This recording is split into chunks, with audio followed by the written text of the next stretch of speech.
Welcome to SS news. నేను మీ శోభ.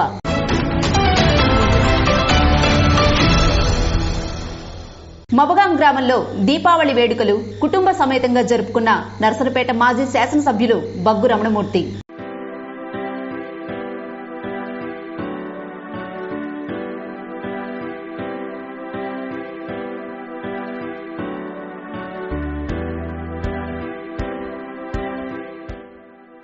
మబగాం గ్రామంలో కుటుంబ సమేతంగా దీపావళి వేడుకలు నర్సనపేట మాజీ శాసనసభ్యులు బగ్గు రమణమూర్తి, సుగుణమ్మ దంపతులు జరుపుకున్నారు.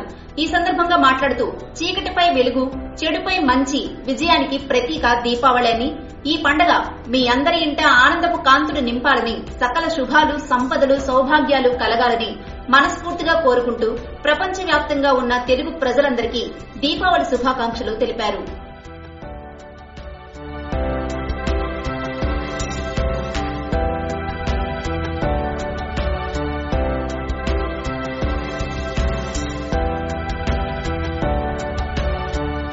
ఎస్సీ బాలికల వసతి గృహంలో ఘనంగా దీపావళి వేడుకలు.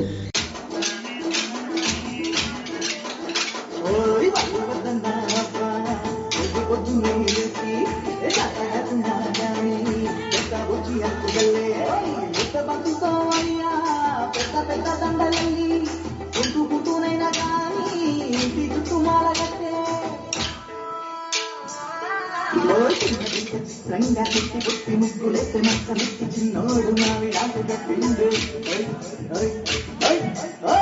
మోటగోని గాని చిన్న వేసినందుకే ఉన్నది నా ఇల్లు ఎవరా మరిచిపోయా.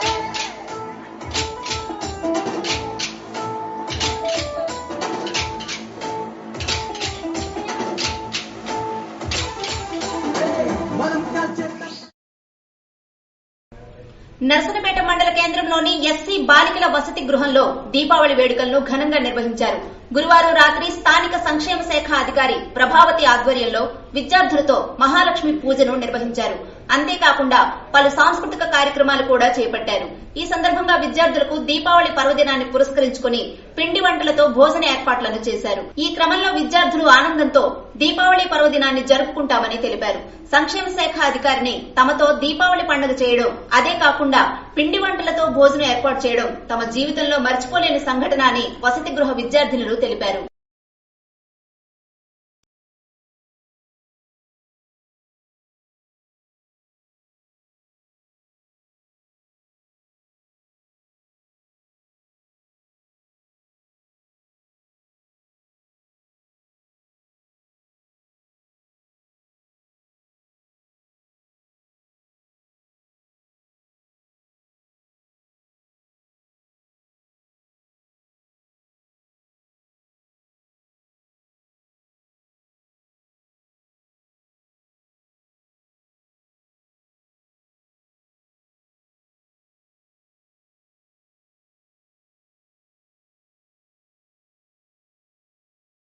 భ్రాంతులకు గురవుతున్న చిన్నారులు.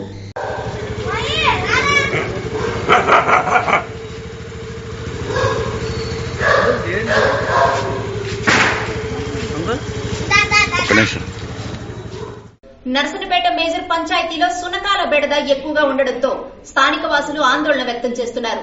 రోజు రోజుకు వీటి సంఖ్య పెరుగుతూ వస్తోందని, దీనివలన ఏ వీధిలో చూసినా సునకాల గుంపులు దర్శనమిస్తున్నాయని, అయితే ఇవి మూకుమ్మడిగా ఒక సమూహంగా తిరుగుతుండటంతో ముఖ్యంగా చిన్నారులు భయాందోళనకు గురవుతున్నారని చెబుతున్నారు.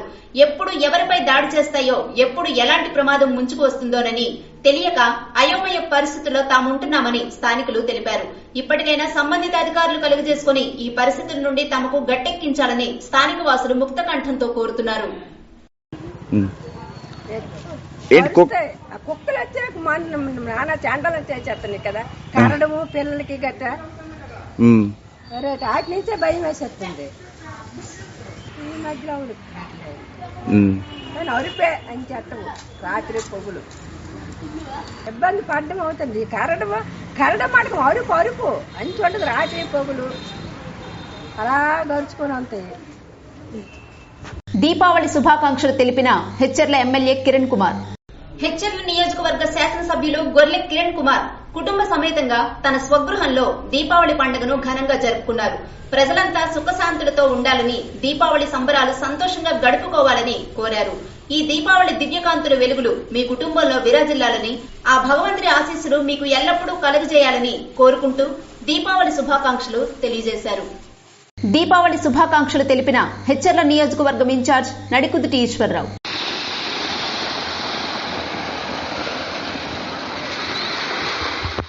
బీజేపీ రాష్ట్ర కార్యవర్గ సభ్యులు, హెచ్చర్ల నియోజకవర్గ ఇన్ఛార్జ్ నడికుదుటి ఈశ్వర్రావు తన స్వగృహంలో దీపావళి పండుగను కుటుంబ సమేతంగా ఘనంగా జరుపుకున్నారు.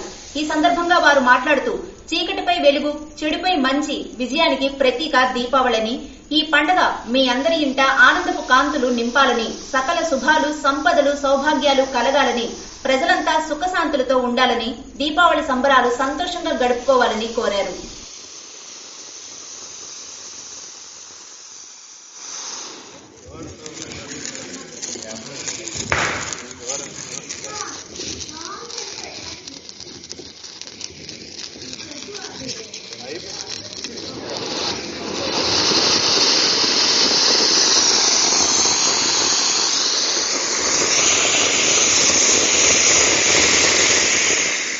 రణస్థలం మండలం కోస్టా పంచాయతీ దువ్వానపేటకు చెందిన దువ్వాన ఈశ్వర్రావు మృతదేహం లభ్యం.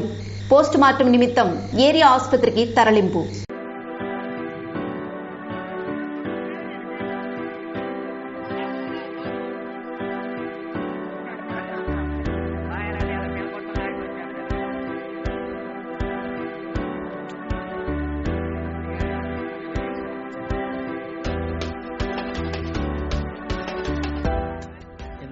రణస్థలం మండలం కోస్టా పంచాయతీ దువ్వానపేటకు చెందిన దువ్వాన ఈశ్వర్రావు ఈ నెల 3వ తేదీన బుధవారం సాయంత్రం రణస్థలం పెద్ద చెరువు వైపు బహిర్భూమికి వెళ్లి చెరువులో కాలు జారి గల్లంతైన విషయం తెలిసిందే.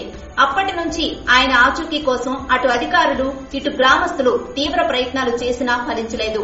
ఈ క్రమంలో ఆయన సొంత నానమ్మ సైతం రోధిస్తూ చెరువు వద్ద మృతి చెందిన విషయం కూడా తెలిసిందే. దీంతో ఆమె అంత్యక్రియలు నిన్న బంధువులు, గ్రామస్తుల సమక్షంలో నిర్వహించారు. చివరకు గల్లంతైన వ్యక్తి ఆచూకీ లభ్యమైంది. నీటిలో ఆయన మృతదేహం తేలటంతో గ్రామస్తులు గమనించి ఒడ్డుకు చేర్చి జేఆర్పురం పోలీసులకు సమాచారం అందించారు. ప్రస్తుతం జేఆర్పురం ఎస్ఐ రాజేష్ సంఘటనా స్థలానికి చేరుకుని కేసు నమోదు చేసి దర్యాప్తు చేస్తున్నారు. మృతదేహాన్ని పోస్టుమార్టం నిమిత్తం ఏరియా ఆసుపత్రికి తరలించారు. కాగా ఈ ఘటనతో గ్రామంలో తీవ్ర విషాద ఛాయలు అలుముకున్నాయి.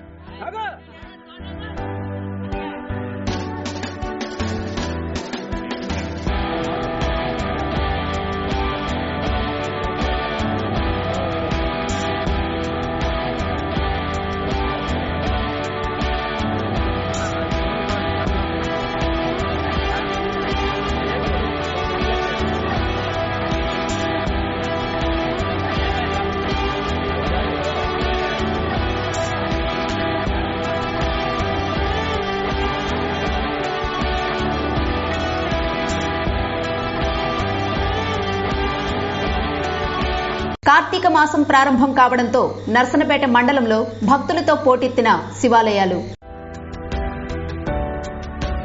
నర్సనపేట మండలంలో పలు శివాలయాలు భక్తులతో పోటెత్తాయి. దీపావళి అనంతరం మరుసటి రోజు నుండి కార్తీక మాసం ప్రారంభం కావడంతో భక్తులు భక్తి శ్రద్దలతో కార్తీక మాసం ఆచరించడం నేటికి కొనసాగుతూనే ఉంది. ఈ క్రమంలోనే శుక్రవారం కార్తీక మాసం తొలి రోజున భక్తులు శివదర్శనం కోసం బారులు తీరారు. దీనికి అనుగుణంగానే శివాలయాల్లో నిర్వాహకులు, ప్రధాన అర్చకులు తగిన ఏర్పాట్లు ముమ్మరంగా చేపట్టారు. మరో 3 రోజుల్లో కార్తీక మాసం మొదటి సోమవారానికి సంబంధించి శివాలయాలను ముస్తాబు చేస్తున్నారు. అంతేకాకుండా శివాలయం వద్ద కార్తీక మాసం మొదటి రోజు నుండే సాయంత్రం వేళల్లో ఆకాశ దీపం పెట్టడం జరుగుతుందని, ఈ కార్యక్రమం నెల రోజుల పాటు కొనసాగుతుందని దుర్గా మల్లికార్జున స్వామి ఆలయ ప్రధాన అర్చకులు మల్లికార్జున స్వామి తెలిపారు. సారవకోట మండలంలో అయ్యప్ప నామస్మరణతో మారుమోగిన కోదడ్డ పనస.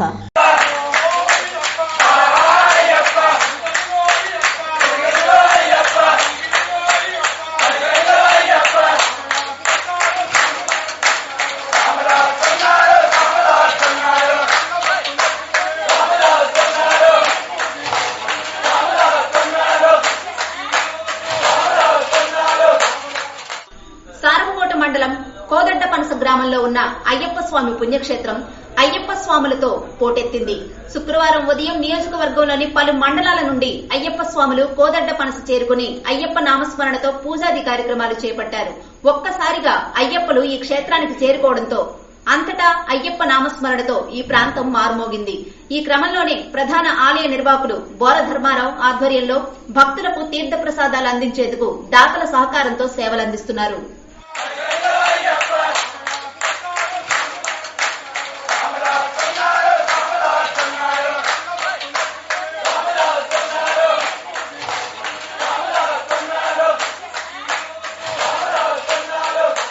నరసనపేట మండలంలో గోరువాని చెరువు గట్టు బలహీనం, పొంచి ఉన్న ప్రమాదం.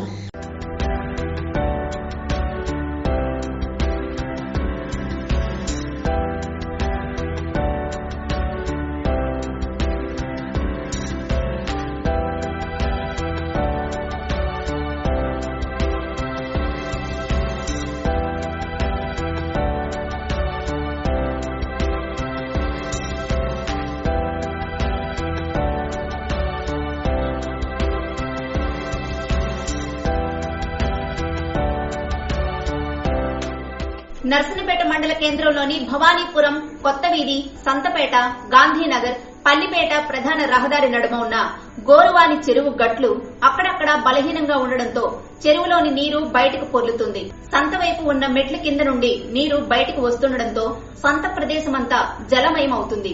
ఈ పరిస్థితి గతంలో కూడా కనిపించినప్పటికీ ఎవరూ పట్టించుకోకపోవడంతో తిరిగి ఈ పరిస్థితి పునరావృతం అవుతుంది.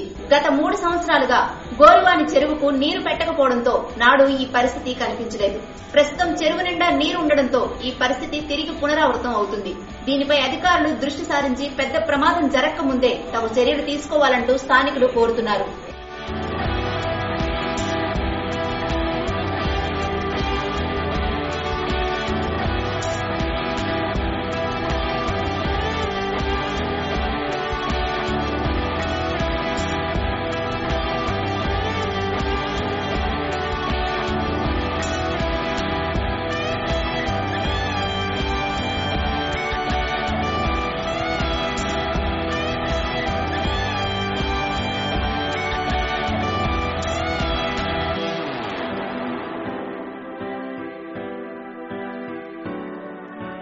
నర్సనపేట మండల కేంద్రంలోని ఓం శాంతి భవనంలో ఘనంగా దీపావళి వేడుకలు.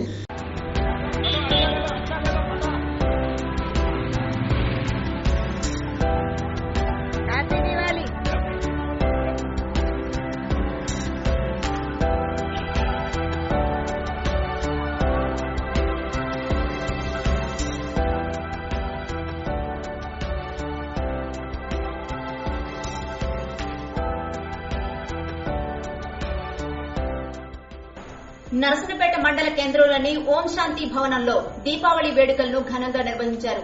గురువారం రాత్రి విద్యుత్ దీపాలతో భవనంతో పాటు సమావేశ మందిరాన్ని అలంకరించారు. అలాగే ప్రత్యేక ప్రార్థనలు కొనసాగించారు. ఈ సందర్భంగా బ్రహ్మకుమారి బాలామణి ఈశ్వరి మాట్లాడుతూ దీపావళి వేడుకలను ప్రతి ఏడాది నిర్వహిస్తున్నామని వివరించారు. ఈ కార్యక్రమంలో మాజీ శాసనసభ్యులు బగ్గు రమణమూర్తి ముఖ్య అతిథిగా పాల్గొన్నారు. అలాగే ఓం శాంతి సభ్యులు శాంతారావు తదితరులు పాల్గొన్నారు.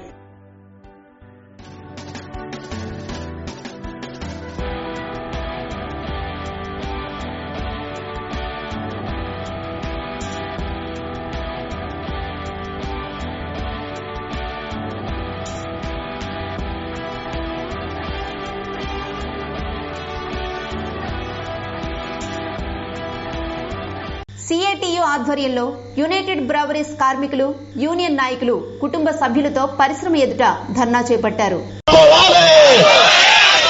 రాష్ట్ర ప్రభుత్వం జోక్యం చేసుకుని యువీ కార్మికులను ఆదుకోవాలి. యువీ కార్మికులకు పూర్తి స్థాయిలో పనిదినాలు పెంచాలి.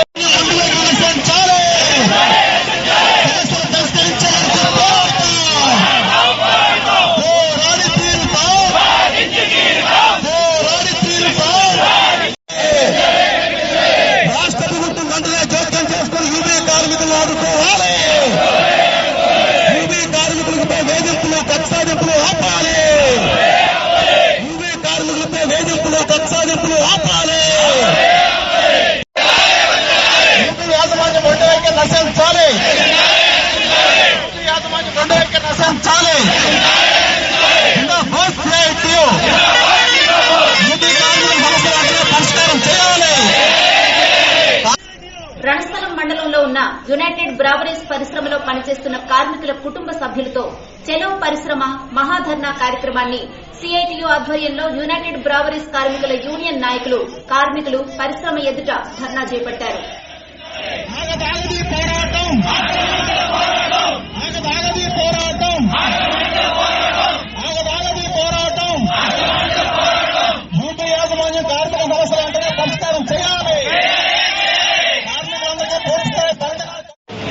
చేసినా సరే ఇప్పుడు 3 నెలలు పెట్టి 350,000 వరకు తీసుకొని యాజమానానికి 2 డ్యూటీలు పెంచమంటే ఏటి మేనేజర్ బట్టి అంత మేము పని అయిపోయాం చెప్పండి.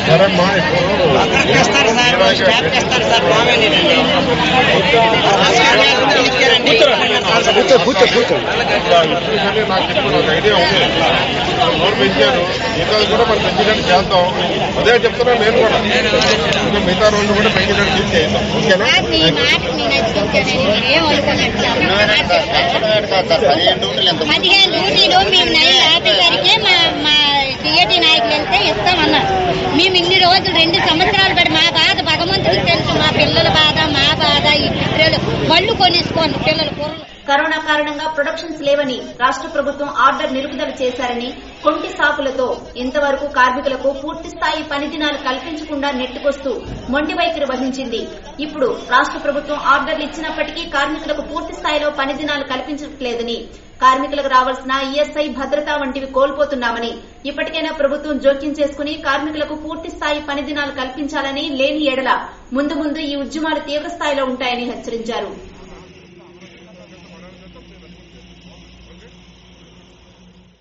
ఇబ్బందులో ఉన్నారు కాబట్టి నేను ఆల్రెడీ మీ సిఐ2 లీడర్తో కూడా చెప్పడం జరిగింది. మీ సిఐ2 లీడర్స్ ఈ మధ్య కాలంలో జరిగిన కంపెనీస్ ఏదైనా సరే ప్రాబ్లమ్స్ వచ్చి వర్కర్స్ కి మేనేజ్మెంట్ వచ్చినప్పుడు వీళ్ళు వయా మీడియాగా అందరూ కూడా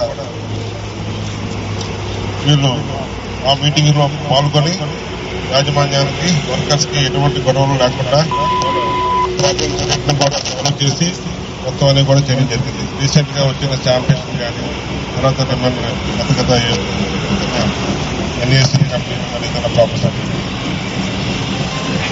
మీ యొక్క ఇవన్నీ కూడా నా దృష్టికి తీసుకోవడం జరిగింది. ఫస్ట్ నేను చెప్పింది ఏంటంటే మీకు ఇంతకు ముందు కోవిడ్ దగ్గర నుంచి 11 రోజుల వరకు మీ జీతం మీకు ఇచ్చేవాడు, వర్క్ ఉన్నా లేకపోయినా. మీకు ఇప్పుడు 14 లక్షల కేసుల యొక్క కెపాసిటీ. ఇప్పుడు అది కొద్దిగా మీకు గవర్నమెంట్ ఏంటంటే యాక్చువల్ గా గవర్నమెంట్ నుంచి ఆర్డర్స్ లేవు. ఆర్డర్స్ లేకపోయినా సరే 13 రోజులు ఇవ్వడం జరిగింది. ఈ మధ్యనే ఆర్డర్స్ వస్తున్నాయి. వచ్చిన తర్వాత సడన్ గా మీరు అడుగుతున్నారు, దానికి ఇప్పుడు 13 రోజులు 15 రోజులు చేశారు. మొన్న మీరు అందరూ కూడా లీడర్స్ వచ్చినట్లయితే నేను మా ఆఫీసులో కూర్చొని మాట్లాడి ఇంకొక 1-2 రోజులు పెంచడానికి కూడా నేను మాట్లాడతాను అని చెప్పాను. ఆ ఇన్సూరెన్స్ కూడా ఇవ్వడం జరిగింది. మరి మీరందరూ వెళ్ళిన తర్వాత మీ వర్కర్స్ తో మాట్లాడి ఎటువంటి ఇన్సూరెన్స్ నాకు ఇవ్వలేదు, అప్పుడు నుంచి అదే కంటిన్యూ అవుతుంది. నేను ఇప్పుడు కూడా చెప్తున్నాను, నేను మీ పక్షాన నేను మాట్లాడుతున్నాను. మీరు ముందు డ్యూటీస్కి వెళ్ళండి, వెళ్ళిన తర్వాత మనం అప్పుడు మాట్లాడుతున్నాం. ఇప్పుడు మిగతా ఇక్కడ ఉన్న రెడ్డిస్ కానీ శాంపిషన్ కానీ ఈ కంపెనీస్కి ఏంటంటే ఎవరో ఒక ఓనర్ ఉంటారు. అదే మీకు యూనియన్ గ్రూప్ వచ్చేసరికి ఏంటంటే ఇక్కడ ఓనర్ కాకుండా డైరెక్టర్స్ షేర్ హోల్డర్స్ ఉంటారు. ఒక ఓనర్ ఉంటారు, ఎవరో ముంబైలో ఎవరో ఉంటారు, డైరెక్టర్స్ వాళ్ళు చెప్తే వాళ్ళకి 46. ఇవి ఈనాటి వార్తలు. మరిన్ని వార్తలతో మళ్ళీ కలుద్దాం. చూస్తూనే ఉండండి SS న్యూస్.